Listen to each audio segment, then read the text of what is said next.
Alors, on va citer l'exemple du parachute là. Aujourd'hui, il y a 2 jours, il y a une des sacs, et pour ne pas la nommer celle du Sud, qui tout d'un coup découvre et dit qu'il faut qu'il y ait sur la fiche, quand on fait un renouvellement, et sur la fiche, la fiche, oui, pour faire le renouvellement, on dit que l'ULM il est conforme à sa fiche d'identification et qu'on n'a pas fait de modification majeure, etc.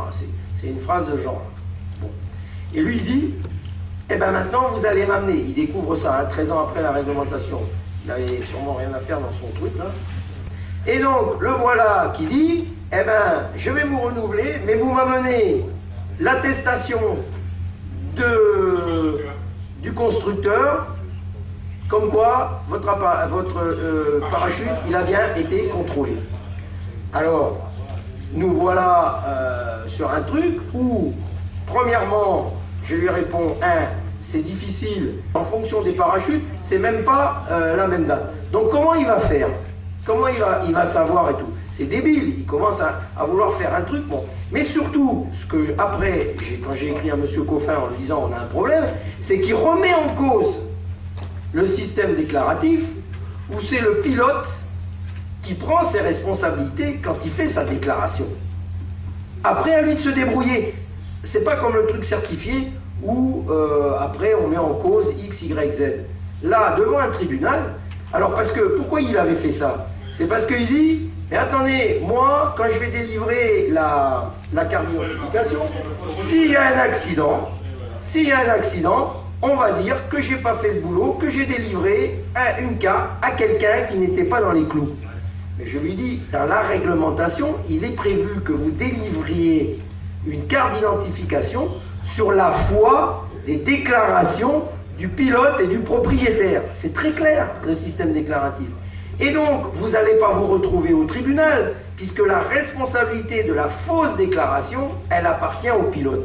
Donc ça, encore une fois, pour la deuxième fois d'ailleurs depuis un quart d'heure, je dis, les gens ont du mal à assimiler la responsabilité individuelle, qui ne fait plus partie de notre univers sociétal, et ils ont maintenant l'impression que voilà, le juge va les mettre en prison, parce qu'il me citait le Concorde, le machin, le truc, j'ai eu droit à tout, et pour finir, il me dit, moi de toute façon, M. Méreuse, si la centrale de Paris m'envoie un papier pour me dire que c'est pas la peine de demander l'attestation, mais moi je m'en fous du moment que je suis couvert par la centrale qui va m'écrire. Est-ce que quelqu'un va vouloir lui écrire à Paris? Je n'en sais encore rien. Monsieur Coffin m'a dit que ça devrait se régler à peu près comme il faut et comme on veut. Mais vous voyez, c'est tous les jours qu'on voudrait remettre en question ce fameux système déclaratif sur lequel il faut qu'on continue à se battre. Alors par contre, on a un vrai problème. Si on applique le texte de façon stricte, à partir du moment où effectivement on enlève le parachute, pour l'envoyer à la révision, eh bien on modifie de façon majeure, puisque c'est prévu ce truc, l'ULM.